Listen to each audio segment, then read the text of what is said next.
Way to go, dumbass, the humans are dead. Well, with this title at least, the computers rigged it a long time ago. How in the hell are we supposed to control this frickin' thing when we have this many types of controllers to control the damn thing?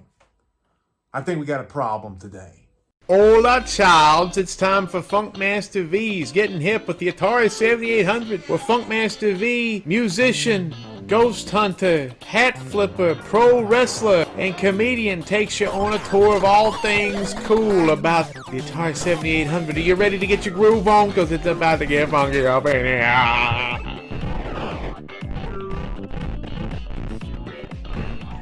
So yesterday I recorded a review for this guy. It was 35 minutes long. Nobody was going to watch that crap. 35 minutes long. It only takes 30 minutes to play one of these games. It was kind of like when Kevin Smith reviewed Star Wars The Force Awakens, and his review was an hour longer than the actual damn movie. Okay, I got to do better than that. My first issue with this game is I don't even know how you pronounce it. Attack of the Petscii robots. Joe Pesci from Goodfellas? Is that what we're talking about? No, tell me, how do I amuse you, human? Huh? Am I a clown to you, bone bag? What is Attack of the Joe Pesci Robots? It's not an old game, surprisingly enough, and it's not an original IP for the Atari 7800, even though it has the 7800 and a cute little Fuji light in the right-hand corner there. Like one of the skyscrapers looks like a Fuji. I'd love to live in a city that had that. It was made by a guy named David Murray. He made it for Commodore PET, which, I don't know, what is that, a cat or a dog or a lynx or a lion? I don't know what that is, a turtle? An exotic animal, like Rocky says. I'm not sure what a Commodore PET is, but I'm sure it's Commodore compatible. But for some reason, it caught on like wildfire. All these programmers from all over started porting this thing to the Super Nintendo, to the Genesis, to different types of computers, to even the Sony PSP, and it ended up on our system too. It's been a kind of interesting road with the Atari 7800. This thing was ported over by Mike Sorna, Matthew Smith. There was help by Fred Quimby, and the sound and the music was made by Noel Mann, who sounds suspiciously like a woman.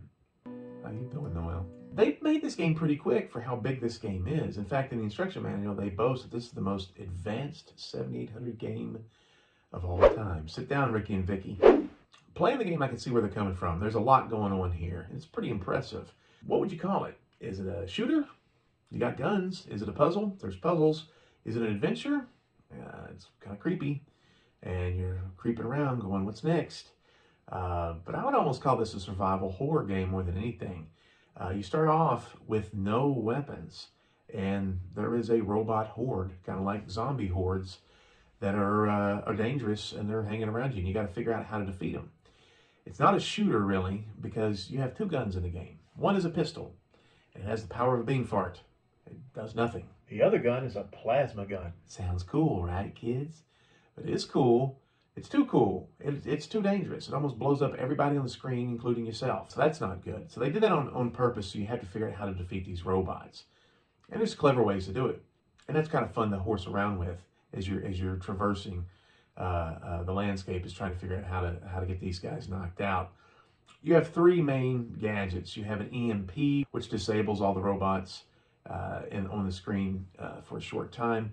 You can put down magnets, and if a robot runs over the magnet, he kind of goes haywire for like 20 seconds, 15 seconds, something like that. And then you have a time bomb, or like I like to call them the Pink Panther bomb, or the Kaboom bomb from the old Atari game, the black bomb with the long wick. You can kind of block in robots with your body. Gotta be careful because you can blow yourself up. So in that regard, as they're going around, it's kind of like Super Bomberman even. It's kind of like a top-down Resident Evil. It's kind of like Midnight Mutants. It's kind of like a top-down isometric Impossible Mission. There's searching of furniture. There's robot play. You don't jump over them, but you blow them up, which is more satisfying. A lot of the gameplay is searching, which that doesn't sound fun, does it? Going through, you ever have great memories of going through your sofa for loose change? That's kind of what this is. But once you start getting all your stuff together, you're like, oh, I got the cartoon bombs, I got the Pink Panther bombs, I can breathe a little easier. Or, oh, I got the plasma gun, I can now shoot at things and blow myself up in the meantime. So there is kind of like this fun little tension that exists until you figure out what you're doing on a particular level. How does it look? Well, it's a mixed bag. The furniture all looks great. You can tell That's a bed, that's a kitchenette, that's filing cabinets. The graphics on the furniture look great. In the upper right hand corner, there's kind of like this picture of face of this guy, kind of like Doom, whereas he takes on damage, he looks worse and worse and worse. And then at the end there, yeah, somebody needs to call 911. This brother ain't doing too well. Those graphics are pretty good. A lot of the sprites for the ground, it's too busy in my opinion, and I think when you move, it's all herky-jerky. It doesn't look good in the beginning. There's kind of like this blink almost. It's a little irritating. You get used to it. Like if you have a party, you live in a small apartment, the heavy guy comes over and drops a deuce in your bathroom, everybody smells it and then nobody talks about it because it's embarrassing, but eventually everybody gets used to it. It's kind of like this here. Not comparing this game to poop, but the remnants of. Sounds really good. Audio is strong. There's multiple songs, and there's some that are pretty funky. How you doing, Noel? Call me. I'm on social media. The big issue that I have with this game is the controls. That sight gag in the beginning, where I have all these freaking controllers, almost everything I could find, that's kind of the truth. When, this is a warning from being 48 years old and salty my whole damn life, when a programmer comes up with multiple ways to control the game, odds are there's not a great way to control the game, and I think that's true. There's 4 different ways to play this one. 1 joystick. I tried that in the beginning because I'm a cowboy. Too cumbersome. You can play 2 joysticks. They really poured a lot of time into the development of using a Super Nintendo controller, and it comes with a free Super Nintendo to Atari 7800 adapter.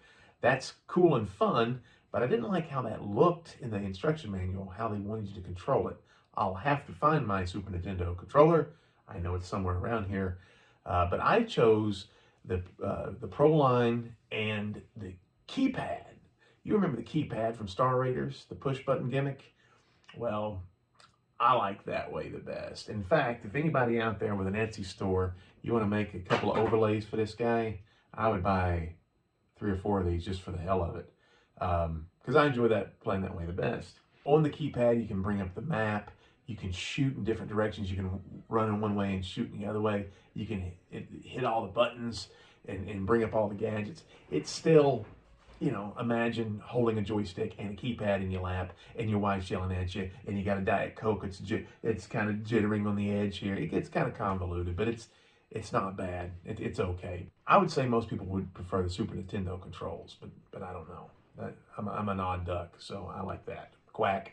But I would argue that there is no great way to control this game because they are taking a computer game and they're trying to cram it into an Atari 7800. And we've seen with flight simulators there can be issues with that. My last game that I just reviewed, Slide Boy in Maze Land, no buttons. Totally different flavor, this guy. The highest praise I can give this title is David Murray, and he even put it in the instruction book, and I think it's genius, is what he set up for the parameters of the game itself. He said he didn't want to make an arcade type thing because people would look at it for 5 minutes. Okay, I died, fun, rip it out. He didn't want to make an ultimate type gimmick because he didn't want people sitting there laboring over something for hours. He wanted something that people could take 20, 30 minutes out of the day, horse around with, and that's it. Because he said that's what people have time for these days. I think that's genius. There's 15 scenarios. You don't have to beat them all. They're not connected. You take out one at a time. Game over. Win or lose. You don't keep playing to try to beat the game that takes hours and hours to beat. You just sit down there, figure out a map, bada boom, bada bing. There's 3 difficulty levels, 4 ways to control your character. And by the way, you can even change your character, by the way. There's a guy with purple pants. He's the funkiest. Between the 15 different boards, they all sort of visually look all the same. There's nothing that's like, ooh, I can tell we're in a lava world, or ooh, this is, a futuristic city, and oh, the buildings and everything, kind of like the furniture is all the same and stuff like that. But there are interesting differences. I played the Research Lab, which is kind of the most generic one. That's number 1. Then I played Downtown. There is a high-rise with an elevator that goes up several stories. They also have a downtown movie theater that has some pretty cute puns, movie puns, like futuristic movies. Of course, there's a Rocky joke, like Rocky 2000 or something like that. Wasn't there a Rocky 2000? One of my favorite boards was called the Bunker. You start off in this little space, you know, you kind of like there's rocks, like a rock formation, and it's you, the spaceship you landed in, and this little building, and the most dangerous robot in the entire game is there. And you're running around the building unarmed, trying to get in to the elevator. And then when you go down, then it's this massive underground bunker. There's no outside gimmicks or anything like that. And you're trying to figure out how to get through. There's another one called Pie Lands. By the way, there's a lot of pie puns or something going on in this game. I think the flags have pie on them. I don't know if the guy was hungry when he made this, or if this is 3.14 or whatever we're talking about. But the Pie Lands are these little islands, and there's rafts that go back and forth. So there's different ways to experience this game, and they do feel different. There's a forest moon that has a lot of trees and stuff. And each time I play the game, something I'm like, okay, this may look like, this may be called River Death or Bunker or Forest Moon or whatever, Village or whatever. But this is basically the same game over and over. But there's always something that I've played where there's a little twist that you have to figure out to get to the end. I won't give it too many away, but there's one particular scenario where there's a room with tons of robots. And this is not a great game like pew pew pew. This is kind of a clunky thing, right? You can't spin and jump and do kick flips off the wall and you shooting behind your back. I mean, this is something where you're like, am I screwing up? Am I screwing up? Am I screwing up? And so there's this big building or room full of robots, and you're like, how am I going to kill all this stuff in here, man? I'm not, cool. I'm not the Fonz. I'm not Indiana Jones. I'm not Han Solo. I'm a nerd in purple pants. And then there's a thing in there that's like a trap that you can make the robots, as they're chasing you around, run into, and that's really kind of fun. So at the end of the day, what do you score this thing? It's tough. At one point when I first played it, I was leaning towards a 2.5. I thought it was hot garbage. But as I warmed up to it, at one point I got to a 4.5. But I found a glitch. I know. I'm the glitch guy. I found the beer bottle glitch on Popeye, the second level, the seesaw level, whatever you want to call it, the music level. I found a glitch, and I made a lot of people cry. A lot of people gnashed their teeth. A lot of people threw shit at the wall. A lot of people called me words that I don't like hearing.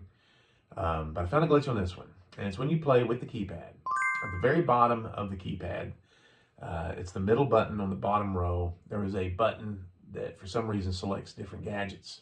If you hit that button, it will jack up the placement of your gadgets on the keypad. And then randomly, you open this Pandora's box. The gadgets can start being allotted at different times to different positions. When you accidentally hit this bottom button, it's near the end of the game when you're fighting the tougher robots. You kind of save them for last because you got to build your stuff up.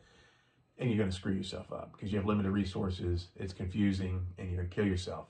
The really bad thing is if you hit reset, I don't know, the cat's out of the bag. The thing's still like realigning weird. You have to turn the entire game off and turn it back on to get to be able to play the keypad and the joystick, and we're rocking and rolling. On a scale of 0 to 5 that we use at Atari7800forever.com, I'm going to give this guy 4 stars out of 5.